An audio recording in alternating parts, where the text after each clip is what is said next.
Evangelho de João, capítulo 4.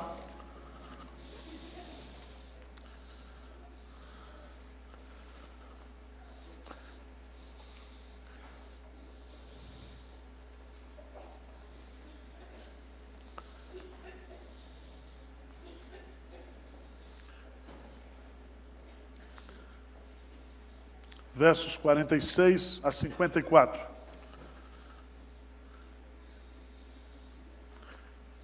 Quero falar sobre milagre nessa noite.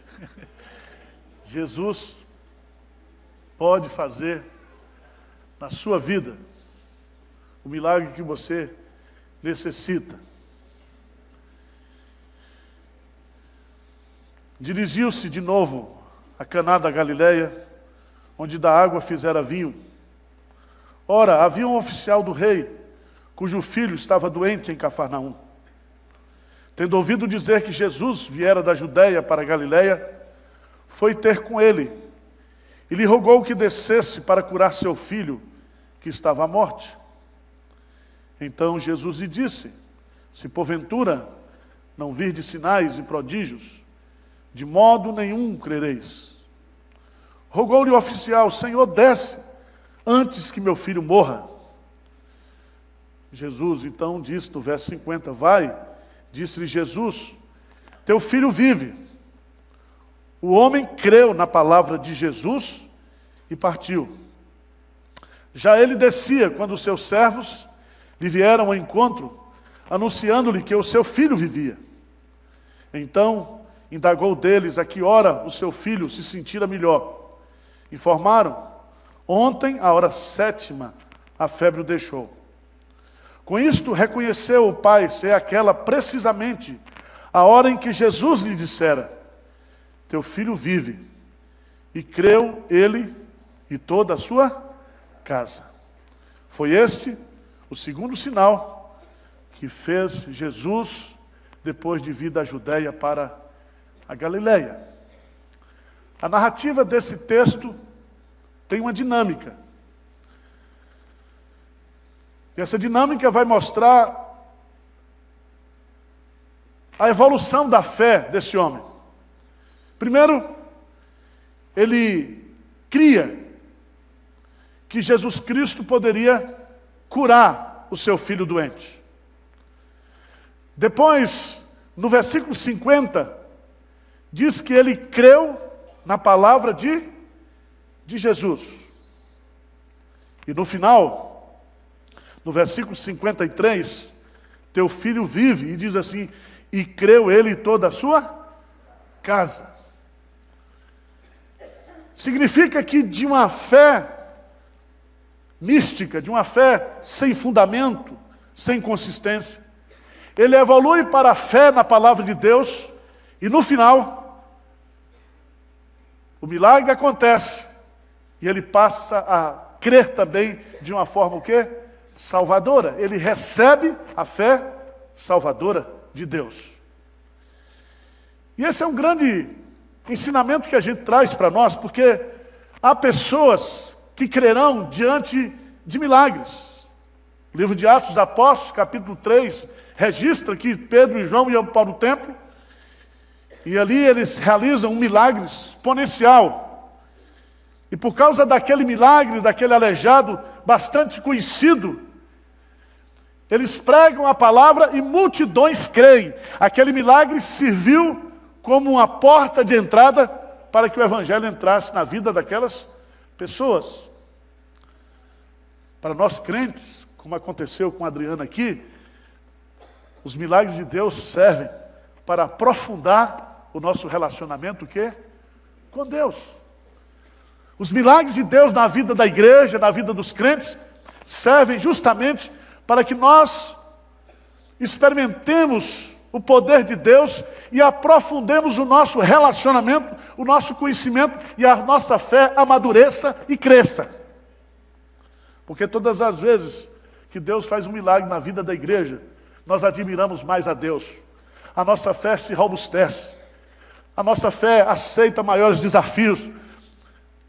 E eu queria, à luz desse texto aqui, tirar algumas lições, porque Jesus Cristo pode hoje, nesta noite, fazer um milagre na sua vida. O milagre que você precisa, o milagre que você necessita. Às vezes não é o milagre que você quer. É o milagre que Deus quer realizar na sua vida. E veja nesse texto, irmãos, que o sofrimento humano tem uma grande virtude, é nos empurrar para Deus. Se não houvesse sofrimento, as igrejas estariam vazias. Aqui só chega gente desesperada. Já tentou de tudo. O sofrimento nos empurra, nos põe, nos leva à presença de Deus, a buscar em Deus a nossa última instância, o milagre dele, a solução dele. Esse homem, diz o texto, veja aí, que ele tem um problema na sua casa, ele é um oficial do rei, e veja no versículo 46, cujo filho estava o quê? Doente. Doença de filho é sofrimento de pai e de mãe. E diz o texto que a sua doença gerou uma febre, e essa doença era mortal. Ele poderia morrer daquela doença. E diz o texto sagrado, veja lá, no versículo 47, que tendo ouvido dizer que Jesus viera da Judéia para Galiléia, foi ter com ele e lhe rogou que descesse para curar seu filho, que estava o quê? A morte. Primeira lição que esse texto nos ensina, nesse versículo, é que aquele homem cria que Jesus Cristo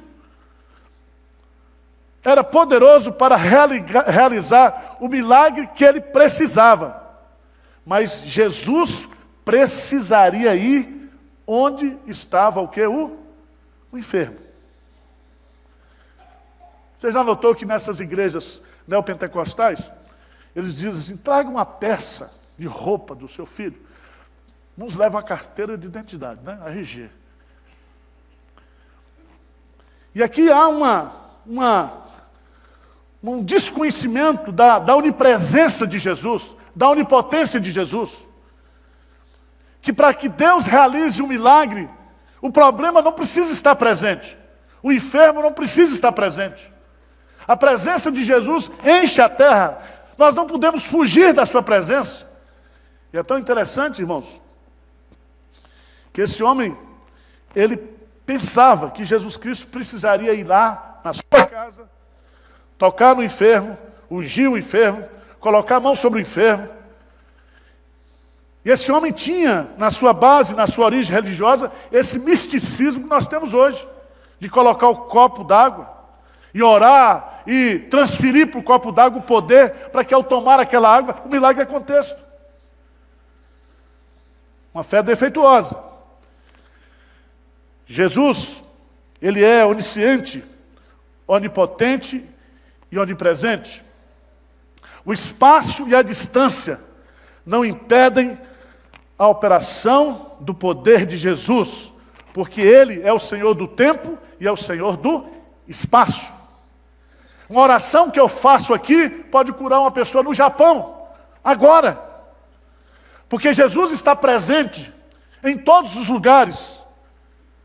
Então esse homem, ele cria que Jesus poderia fazer o milagre, mas ele achava que Jesus precisava ir lá onde ele estava. Segunda lição que esse texto vai nos ensinar. Veja aí, no versículo 48. O que diz o versículo 48? Então, Jesus, se porventura não virdes sinais e prodígios, de modo nenhum crereis. Presta atenção que esse homem, ele só tinha fé para receber o quê? Milagres. Tem muita gente, irmãos, que crê que Jesus pode resolver o problema. Que crê que Jesus Cristo é poderoso para receber o problema, para resolver o problema, para fazer o milagre. E as pessoas, elas querem ver. Elas têm uma fé contemplativa, elas querem contemplar os milagres. E é tão interessante isso, porque Paulo diz, os judeus pedem sinais, e os gregos buscam o quê? sabedoria, mas nós pregamos a Cristo que é crucificado, que é o poder de Deus para a salvação de todo aquele que crê. Então tem muita gente que tem fé somente para milagres. Eu quero ver milagres. Os judeus foram para Jesus e faz algum sinal para mostrar que o Senhor é de fato o Filho de Deus, o Messias. Isso é tão sério que uma das credenciais de que Jesus Cristo é o Messias, e João Batista mandou perguntar para Jesus: és tu mesmo o Messias?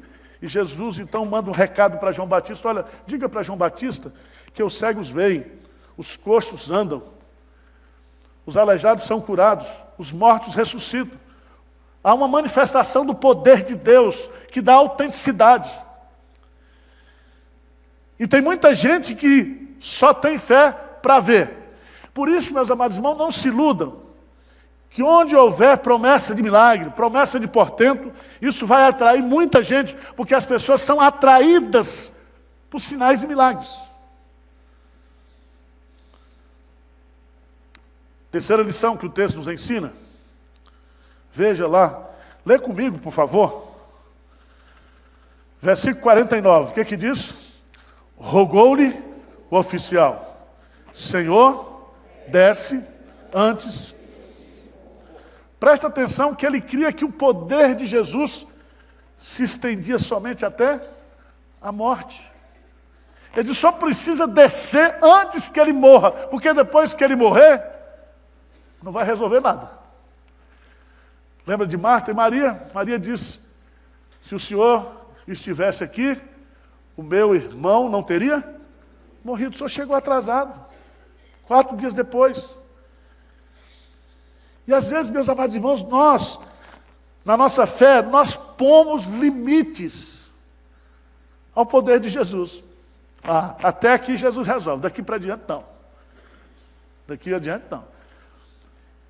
E é tão interessante que a gente até teologicamente usa alguns argumentos, diz assim: não, porque a partir daqui é tentar a Deus. A partir daqui é impor a Deus algo que Ele não quer fazer. Irmãos, Deus, Ele não é movido pela nossa vontade. Deus é soberano. Ele cura o que Ele quer, Ele restaura o que Ele quer, Ele salva o que Ele quer. Quando Jesus chegou lá no tanque de Betesda, havia muitos coxos e aleijados ali, e Ele só curou um. Por que Ele não curou todos?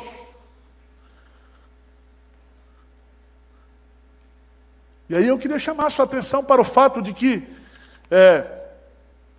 o poder de Jesus, ele se estende até onde Ele quiser e a quem Ele quiser. O homem cria que se Jesus não fosse logo, o doente morreria. Se Jesus se atrasasse, o seu filho morreria e tudo estava o quê? Acabado. Sua fé colocava limites no poder de Jesus. Mas o que é interessante é que, apesar dessa fé defeituosa desse homem, ele vai progredindo. Sabe? Ele sai da Universal e vem agora para a Metodista. Para chegar na Presbiteriana, lá na frente.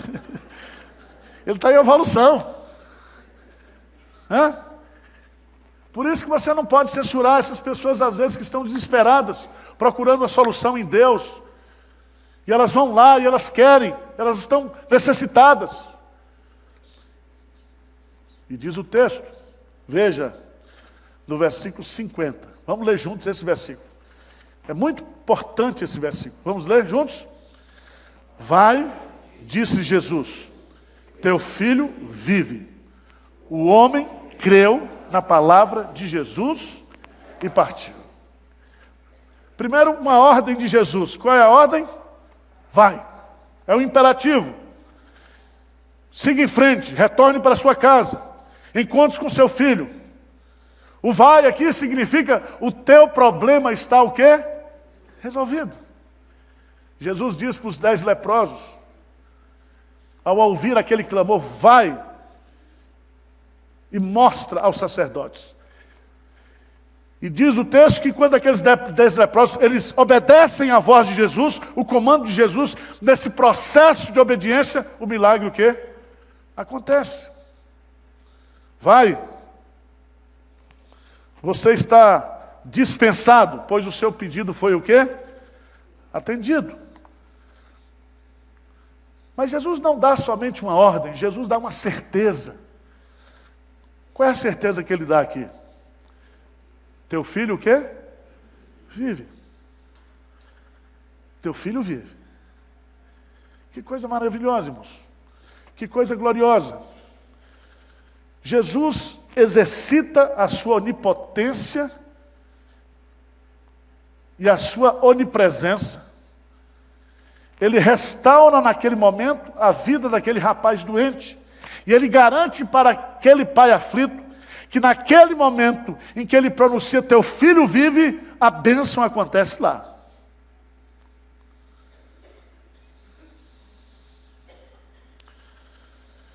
Irmãos, Jesus, durante o seu ministério, ele curou enfermos por meio do toque, com a imposição de mãos e também por meio de uma ordem. Aqui Jesus cura esse doente, e os comentaristas dizem que ele estava aproximadamente 26 quilômetros da casa daquele homem. Você crê nisso? Você crê que uma oração que você faz para um filho que está desviado aqui, Deus vai tocar nele onde ele estiver agora? Você crê que Deus pode curar aquela pessoa que está lá no hospital agora, pessoa que está sofrendo, pessoa que você ama, e se você interceder, se você pedir, aqui na presença de Jesus, Jesus é poderoso para dizer para você, hoje à noite, vai, porque o teu problema está resolvido. Jesus não está preso à distância. Não está preso à distância. Mas esse texto também nos ensina algo precioso. Nós temos uma ordem, nós temos uma certeza, mas nós temos uma fé. O homem creu na palavra de Jesus. Essa é a frase mais bonita do texto. O homem creu na palavra de Jesus. Irmãos, eu tenho insistido aqui na igreja, eu tenho falado. Nós temos até um culto de oração toda terça-feira, que é para a gente orar as promessas de Deus. E orar as promessas de Deus significa que nós estamos orando em cima daquilo que Jesus falou, em cima daquilo que Jesus Cristo prometeu. Nós estamos orando em cima da palavra de Jesus. E essa palavra, ela não volta para Deus vazia. Ela faz tudo o que lhe apraz. A palavra de Deus, ela é poderosa para criar, para restaurar, para redimir. Não há nada que resista à força e o poder da palavra de Deus. E esse homem creu. Eu acho interessante esse texto. Precisamos crer para ver a glória de Deus. Agostinho disse, a fé é crer naquilo que não se vê. E a recompensa dessa fé é ver aquilo em que se crê. Vou repetir. A fé, crer naquilo que não se vê. E a recompensa dessa fé é ver aquilo em que se crê. João capítulo 20, versículo 29, Jesus diz para Tomé, bem-aventurados os que não viram, mas creram. O milagre não aconteceu, mas quando Jesus diz, quando a sua palavra afirma, quando ele diz, vai acontecer, eu preciso crer nisso, antes que eu veja o resultado da minha fé. Mas esse versículo tem a última parte aí. O que é que diz a última parte desse versículo? O que é que diz aí? Hein? Vai, disse Jesus. Vai é a ordem. Teu filho vive é a certeza. O homem creu é a fé. E no versículo 50, a última expressão, e diz o quê? E partiu. O que é que significa isso? um ato de obediência. A fé pressupõe o quê? Obediência. A fé se evidencia através da obediência. Quem acredita em Jesus, obedece a sua palavra. Ele aceitou a palavra, mesmo sem ter visto a obra. Ele obedece a palavra, mesmo não estando presente. Se fosse eu ia perguntar para Jesus, mas tem garantia aí esse negócio aí? Como é que é? É tanto que ele foi com a dúvida. E lá, quando ele chega, ele pergunta a que hora foi o quê? Feito o milagre. Para checar se batia, se o milagre aconteceu naquele mesmo momento que ele obedeceu. Presta atenção, nós somos assim. Apesar de todos os milagres que Deus tem feito, apesar de todas as bênçãos que Ele tem derramado, a gente confia desconfiando. A gente quer checar. E você pode checar Deus, Deus não se importa com isso. Esse texto é maravilhoso, meus amados irmãos, porque esse homem aceitou a palavra, mesmo sem ter visto a obra. Ele descansou o seu coração e só partiu no dia seguinte. Interessante esse texto. E diz o texto que já ele descia quando seus servos lhe vieram ao encontro, anunciando que o seu filho o quê? Vivia. Então indagou deles a que hora o seu filho se sentira melhor. Informaram: ontem, à hora 7ª, a febre o deixou. Com isto, reconheceu o pai ser aquela precisamente a hora em que Jesus lhe dissera: teu filho vive. E creu ele e toda a sua casa. Preste atenção que a cura é anunciada pelos servos do centurião. A cura é reconhecida pelo centurião. E agora, nesse processo de crescimento, uma simples crença no poder milagroso de Jesus, passa para uma fé na palavra de Jesus, e agora passa para uma fé salvadora, que cria na pessoa de Jesus. Eu creio que Jesus pode fazer um milagre, eu creio na palavra de Jesus, mas agora eu creio na pessoa de Jesus. Abra a sua Bíblia, por favor, lá no Evangelho de João, capítulo 20.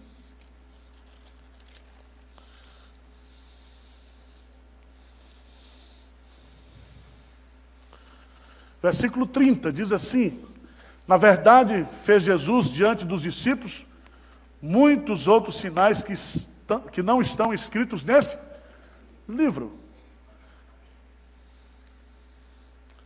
Presta atenção que este livro que nós temos, a palavra de Deus, inspirada pelo Espírito Santo, nós temos o registro de sinais, de milagres, de portentos que Jesus Cristo fez.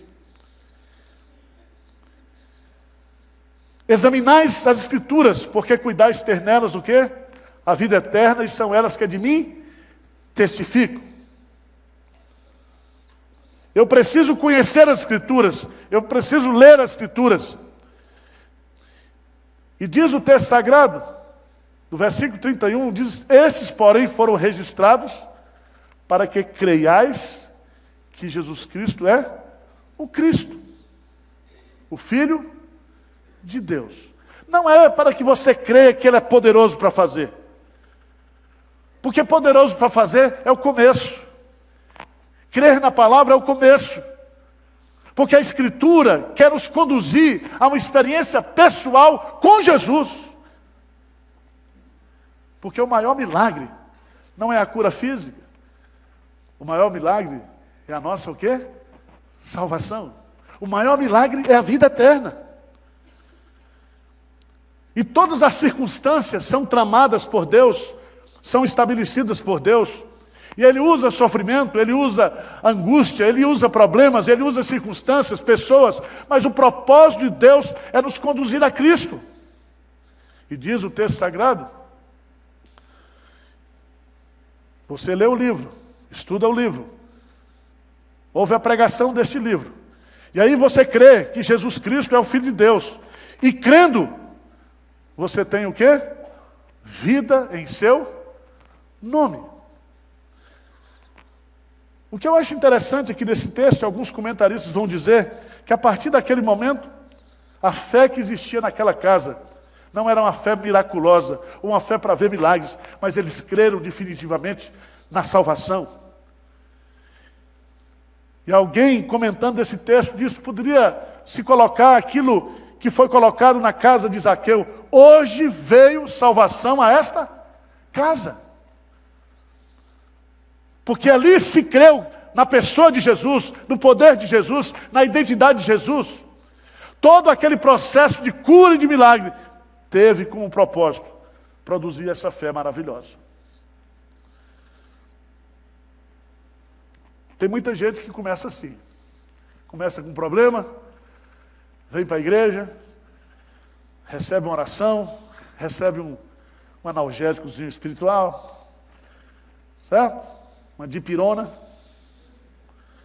e vai, e ali ele vai ouvindo a palavra, daqui a pouco ele começa a crer na palavra, daqui a pouco ele começa a obedecer a palavra, e de repente o milagre o quê?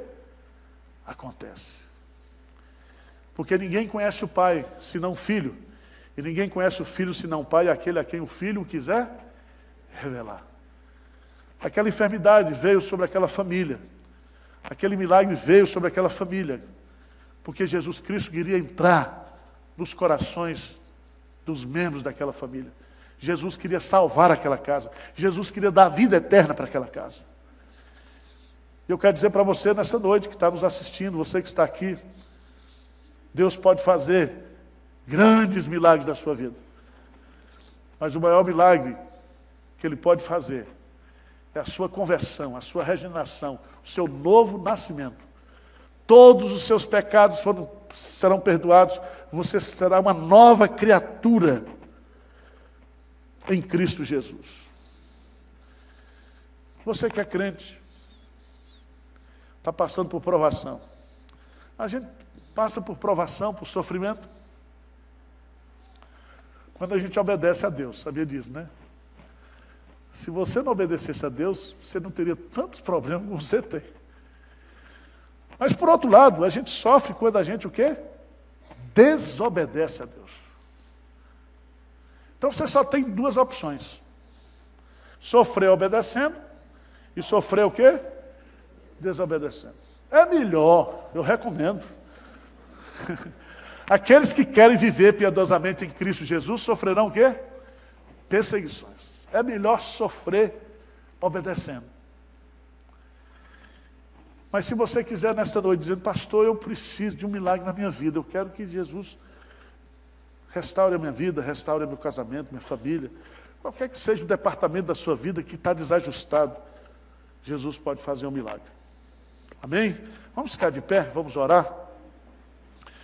Eu quero convidar os crentes que estão precisando de um milagre. Só os mais desesperados. Eu digo assim, né?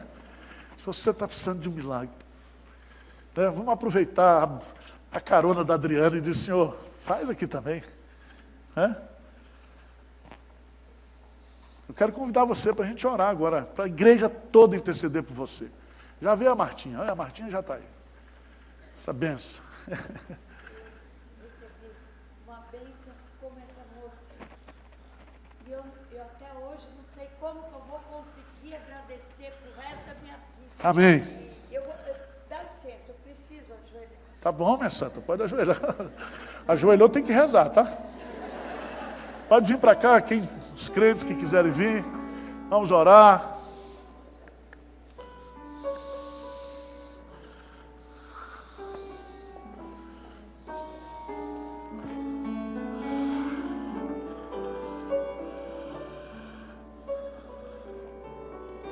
Você que não é crente, diz, pastor, eu quero ser crente, mas não consigo. Eu queria que Jesus fizesse um milagre da conversão na minha vida. Pode vir também, nós vamos orar. Igreja toda orando, por favor, intercedendo por essas pessoas que estão aqui. Se alguém está sofrendo, faça o quê? Oração.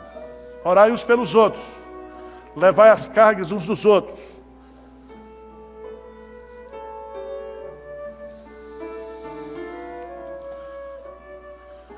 Senhor Deus, nós estamos aqui diante de Ti, Senhor.